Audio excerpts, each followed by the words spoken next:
Hi, my name is Oleg, and today we're going to talk about Kubernetes.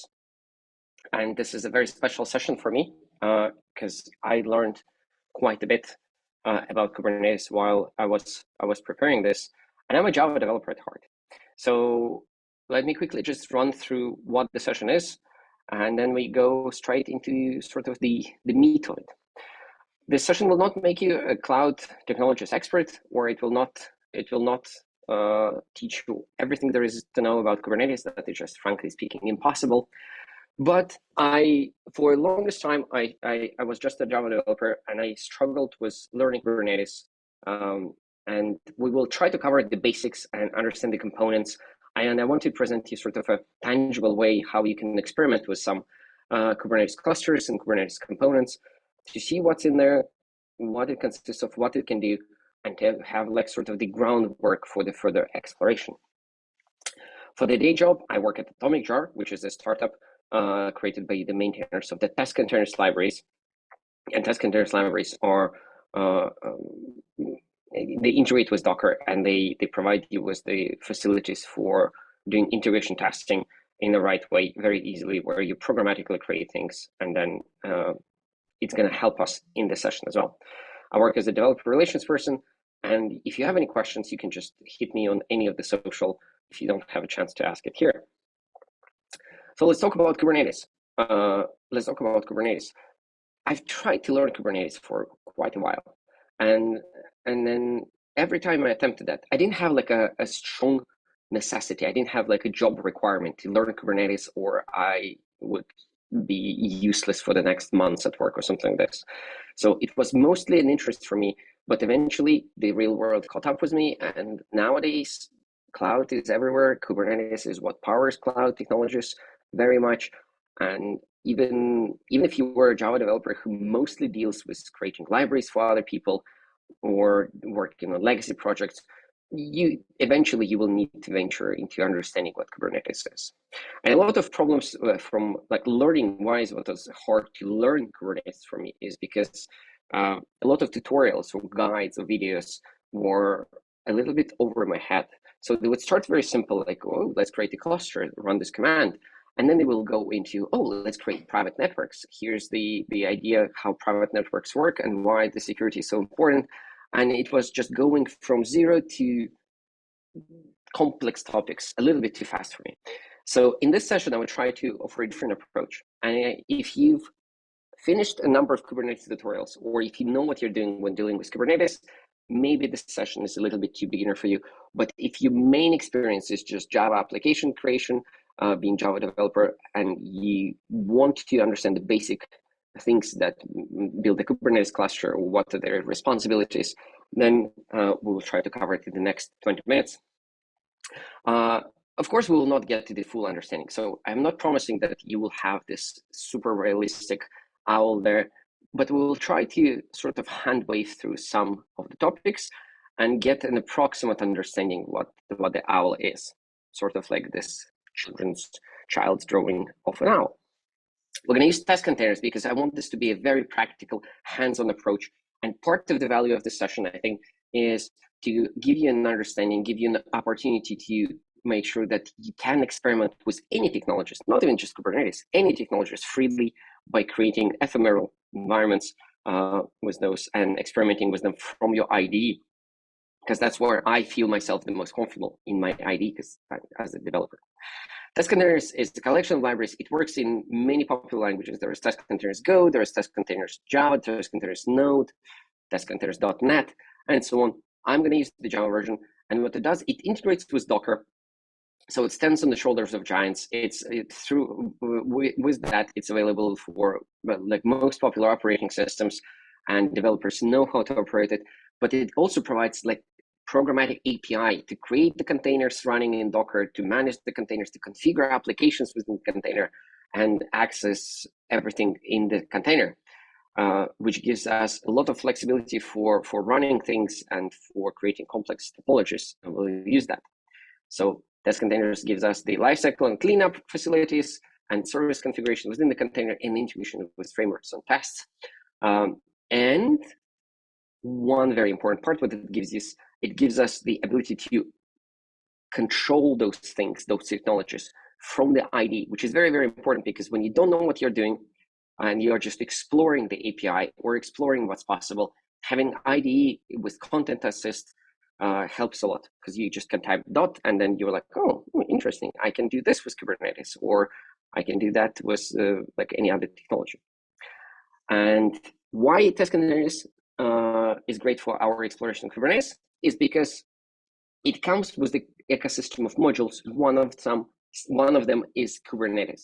So we will not have to create Kubernetes cluster manually on our laptop and mess up the configuration there, but we can create the ephemeral throwaway instances of the Kubernetes cluster running in Docker containers very, very simply from our ID. And then we're gonna touch it from the command line. We're gonna look what processes are running inside, and we're gonna learn and try to learn what components are important there.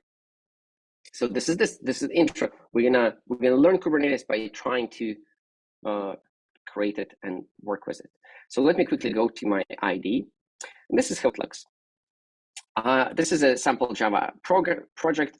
I have my test containers libraries there. So I have my integration with Jupyter, JUnit Jupyter for running the tests. And I have my K3S module from the test container ecosystem, which gives me the abstraction for running Kubernetes clusters very, very easily. I have a bunch of resources here. We're going to run them and we're going to see what they do. We're going to try to explore what Kubernetes is. So this is the simple test. We use the K3S container from the test containers library, and you can see that this is a fairly small but also complicated abstraction that specifies how we want to run K3S container with Kubernetes within our Docker environment. And this is a Kubernetes implementation that is created by Rancher Labs. This is the normal Docker image with Kubernetes. K3S is the sort of lightweight Kubernetes. There are some things, it's intended to run in a single node setups, so maybe sort of small powered devices or for our exploration processes, and we're going to run it. So we're going to create it, then we're going to use the start method from test containers to start this cluster, and then we're going to do this following. We're going to use the abstractions that our Kubernetes container provides us to get the config and instantiate the Fabric 8 Kubernetes client in our IDE. So we're going to have the cluster and the client work together, and then we can do all kinds of things with our client. We can create namespaces, we can create objects in Kubernetes, we can work with that Kubernetes from our IDE. The benefits of this approach is that I can run this test. I'm going to run this test now. And then whatever I do at the end of it, so we will stop the test execution here. It could have been a breakpoint, but I'm a little bit more comfortable with just stopping the execution by manually preventing it from running further. And we're going to explore what this Kubernetes cluster does and what it has inside. So you can see when we start the cluster, my test containers finds the Docker environment, looks whether I have this image downloaded or not before. And if I have it downloaded, then it starts. If not, it downloads, pulls it from Docker Hub or any registries, and then starts it for us. So now we are ready. Let's explore what we have in our Docker. So if I do Docker PS, you can see that there are a few containers running. One is Rancher with our Kubernetes. One is the test containers Rook container that is responsible for cleanup, because we always want to clean up things. Let's go into the container and see what's happening inside. So we run the Kubernetes server, and we run a couple of shrimps for containerd to run containers, and we run the metrics server, and this is the whole Kubernetes cluster. We have kubectl, and we can say, for example, get namespaces.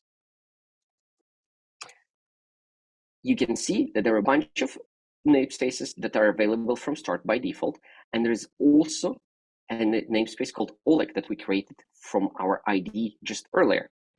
So this is now interesting. So if I do kubectl create namespace J4K, it creates namespace, and we can get those namespaces. So this is interesting. There is some entity in our Kubernetes cluster that responds to our commands, and it stores the state somewhere. Those are very two important things. One is the API server, which is the central gateway into our Kubernetes cluster. It provides API for end users to talk to the cluster and to configure things and to query things from within the cluster. Not just for the end user, but also the internal components of Kubernetes.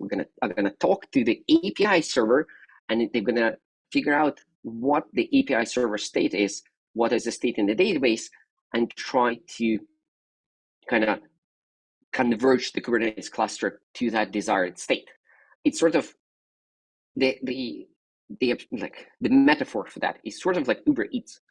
You never tell anyone to bring you food through Uber Eats. You declare the intent that I want the food to appear in front of me, and then it happens.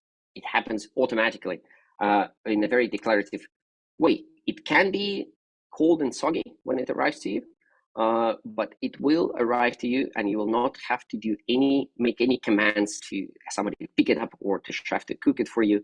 You just say, like, I want things to be here, and things appear. This is how Kubernetes works.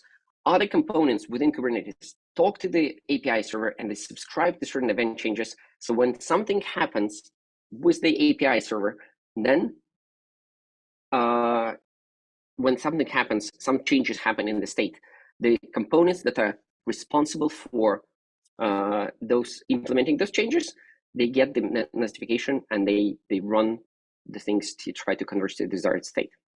Right. So this is one. And the second thing is the data sits somewhere. Normally in a big Kubernetes clusters, in normal Kubernetes clusters, that is in the distributed database called etcd.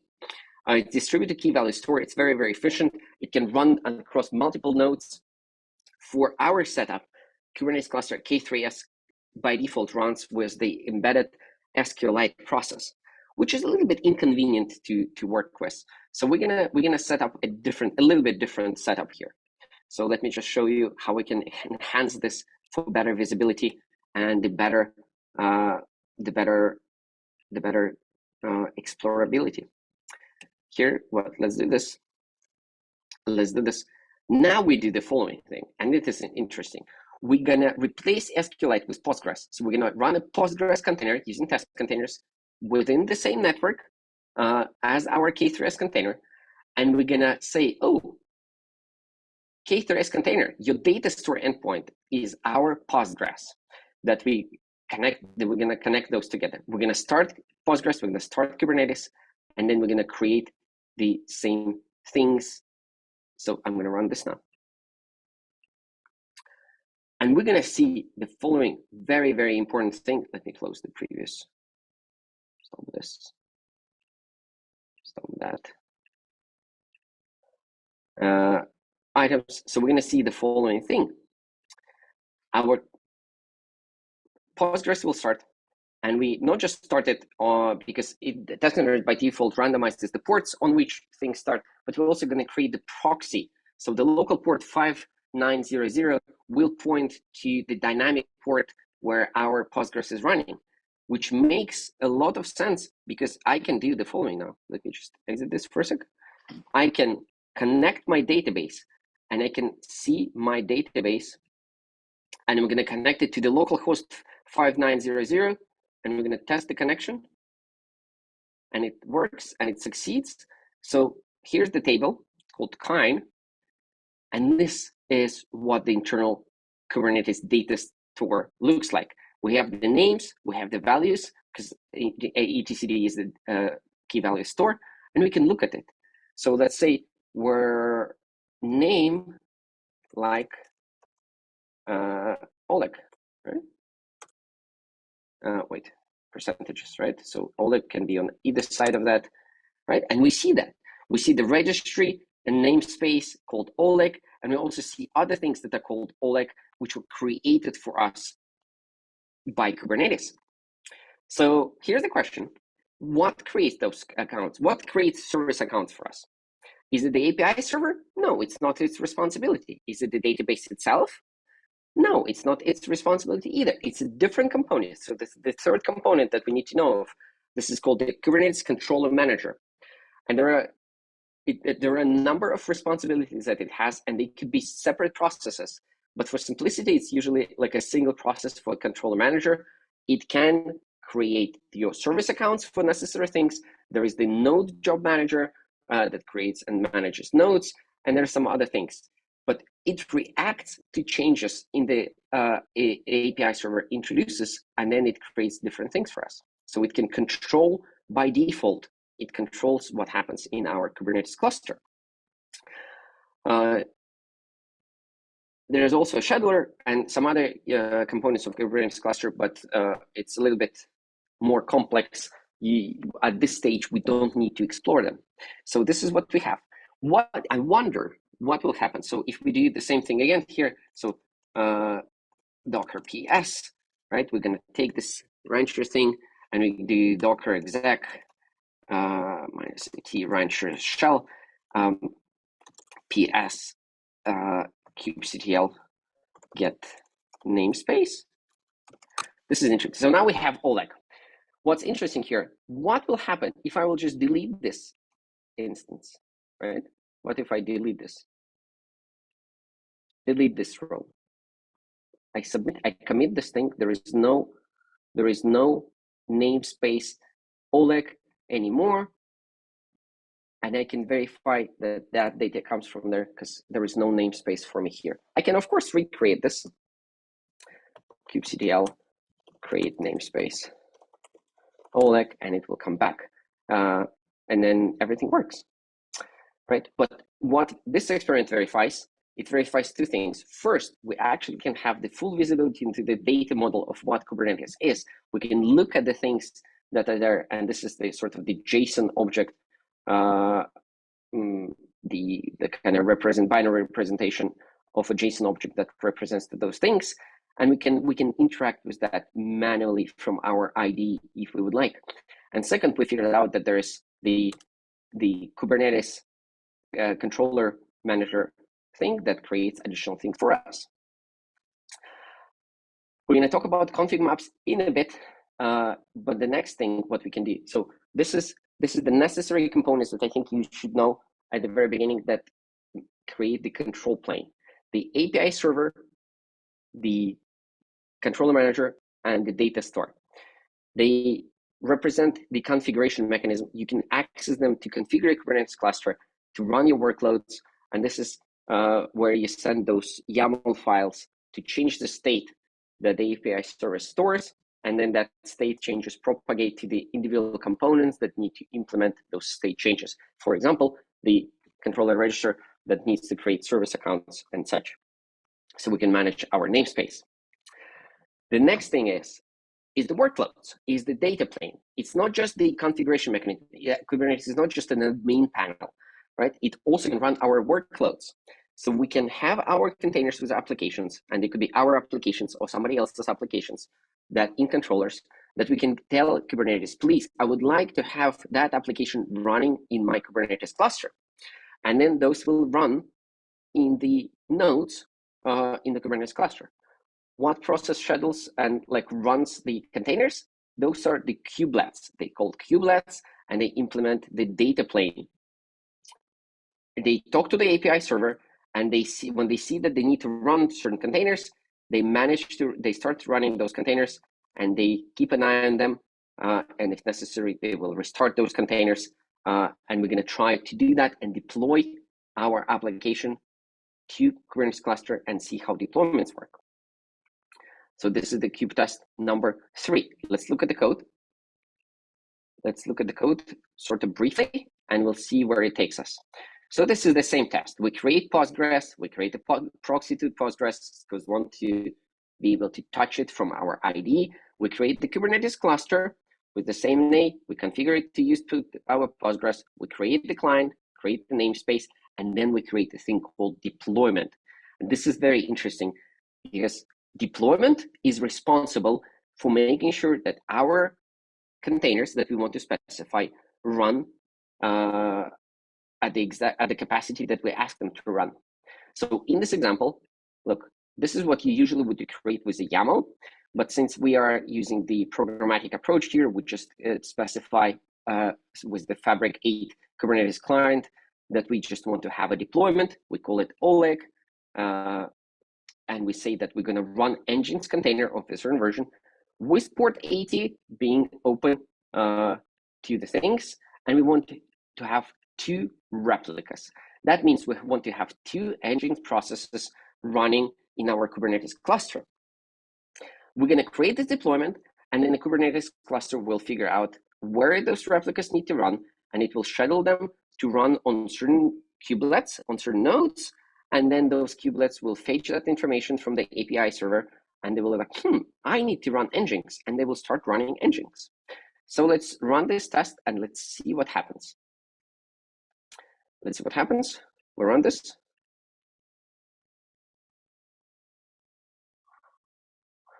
Let's see what happens. Come on, ID. A deployment. Notice that deployment doesn't talk about how you can access things from the outside of Kubernetes cluster. It is just responsible for running the containers and ensuring that the containers that we want to run are up in there. And we're going to see the implementation of deployment is running those containers in things called pods, which is the basic unit of deployment in Kubernetes. But you almost never need to directly interact with this. So there is no reason for very beginning tutorial to talk about pods. I don't think so, because deployment is what we want to specify. This is our mental image. We want to deploy application, and then the fact that they're running in pods is like a minuscule detail. So let's do it again. Let's go in Docker PS. We take our rancher, we do docker exec -t rancher sh, and we can get PS, right? Now you can see that we have a bunch of shrimps, but we also have the Nginx processes here. We have 2 of them because we wanted to have 2 replicas. Both replicas, because it's a single node cluster, both replicas are running within the same node in the same Kubernetes cluster, in the same node, on the same sort of Docker container in which I run K3s cluster, but in reality, they can be scheduled to run on different nodes that all connect to the same API server and say, hi, I'm a node, I can run things. So let's see. And what we also can do, we can actually kubectl get deployment, right? Namespace Oleg. We have our deployment. It says 2 out of 2 ready, and it's up to date and available. Let's kill one of those, right? We need to actually, let's look at the pods, because pods are interesting here. We never need to know them, but like they're both running, they're both of the same age. Let me kill one of the Nginx. What do you think will happen? Will anything change? The deployment still says that, oh, I have 2 out of 2 available, but if we look at the pods, we can see that they're both available, but one of them has a restart. So the pod mechanism figured out that Nginx wasn't feeling well, it was killed, and then restarted Nginx. So this is the mechanism within the pod. And now also Kubernetes can also, because it needs 2 pods running, because it needs a deployment with 2 replicas running. If we do kubectl delete pod, right? This.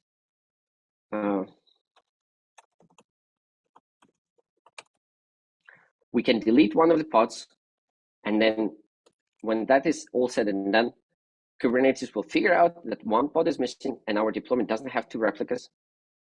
And what it will do, it will recreate that. So now we can see that the pod that we deleted, that was the one with the restart, now it was recreated, now it's much younger than the other one, and it has no restarts because it lost that state because we deleted it. So the pods are implementation of the deployment, and that's it. We can manage them individually, and you should not almost ever do that yourself. You go through the deployment. And if you want to consume that deployment, you need to create a service, because you never want to go to those pods directly, go through their particular node API within Kubernetes and go into their ports. What you want to do, you want to create a service that encapsulates that deployment. We also did it here in the same test, so it's already running. And this is a very basic service. We're going to say that we want a node port service that will port the HTTP traffic to the port 80 of the container, 80 on the outside, into the port 3001 that we specified randomly from the predefined range. And this port is now available on our Kubernetes from the outside. Whenever we go into our cluster to the port 3001, we should get routed to one of the pods implementing the deployment that matches our service.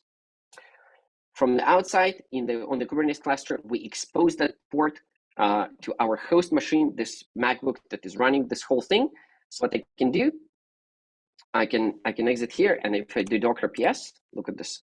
So where's the port 3001? It's 59,000. So if I go to my browser and if I do localhost and this particular pod, we get the engines running. So this is the pod running, and we can kill all the pods and we can recreate the pods. And because of the service that provides the access to our deployment, the Kubernetes cluster will still route our requests to the correct implementation of our application. So this is how we can deploy our application. We can package it in a container, or we can take a pre-packaged application. We can run it with Kubernetes with ease by creating a deployment, which is the model, object model, API object that Kubernetes has. So now the opposite question: how do we configure our application within Kubernetes to consume other resources? Because we don't know where it runs. We don't know where particularly, like how it can access other things. How do we, for example, specify the database URL? This is where the config maps are coming to the rescue.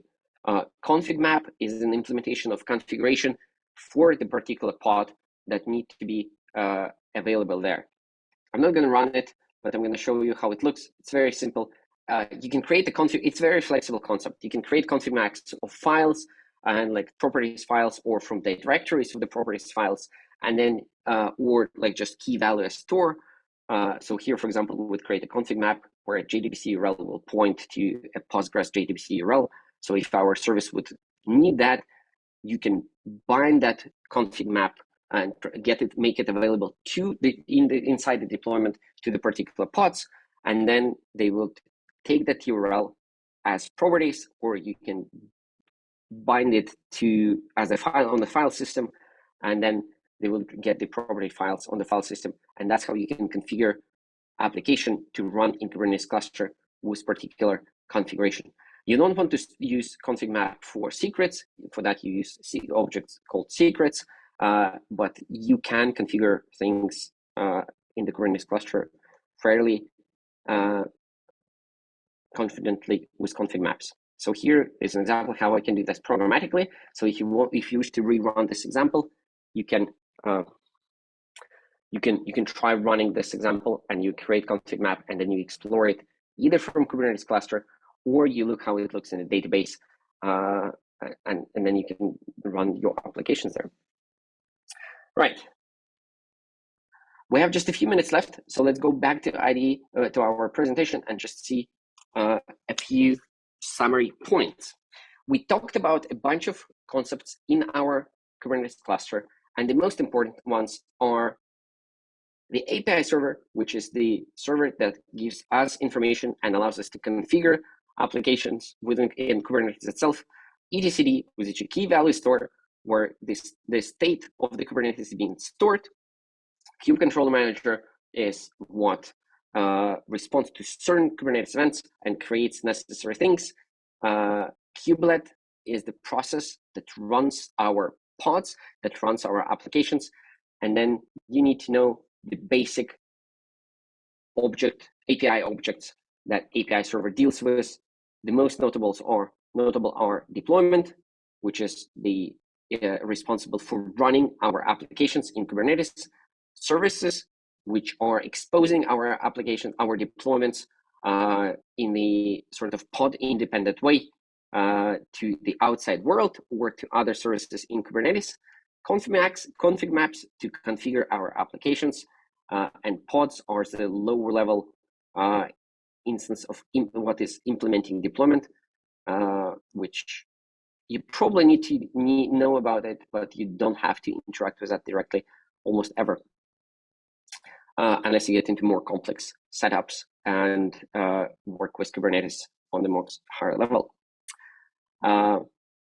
Right, so there are a couple of resources that I want to highlight, and this is also the first question in the Q&A. Are there any resources? I would like to, so there are a lot of Kubernetes tutorials and docs and guides and blog posts and articles and videos on the internet. The Kubernetes docs are very, very good. They're also a little bit hard to understand if you just want to read them and you don't have the particular work incentive to kind of like get through complex subjects before you get to an overview. I hope this session provided a little bit of an overview, but also I think now you should be able to go through this basic Kubernetes tutorial. It focuses a little bit more on deploying your application into the Kubernetes, scaling your application. So it's gonna talk about like creating more replicas of your server, updating your application. How does it work? So we can get a little bit more of a practical how to use a Kubernetes cluster when it's sort of provided for you. And of course, all major cloud providers have the tutorials for how to use Kubernetes engines in their implementations, and they're a fairly great material. So I have no affiliation with Google, but because Kelsey, who is the author of Kubernetes the Hard Way, where he talks about how to create the Kubernetes cluster yourself from zero, what are the components, what needs to run where, which is it's a hard way, so it's a fairly complex read, but he also references the Kubernetes engine tutorial from Google Cloud. So I just thought that I will add that as well.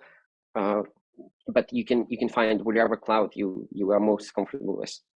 And if you're interested in this approach where you can touch the Kubernetes cluster by creating it ephemeral environments, and you would like to be able to run the setup to a certain point on your machine locally automatically, so you can mess up the configuration and never worry about that those decisions kind of coming back to you later when you're gonna learn something about Kubernetes next time.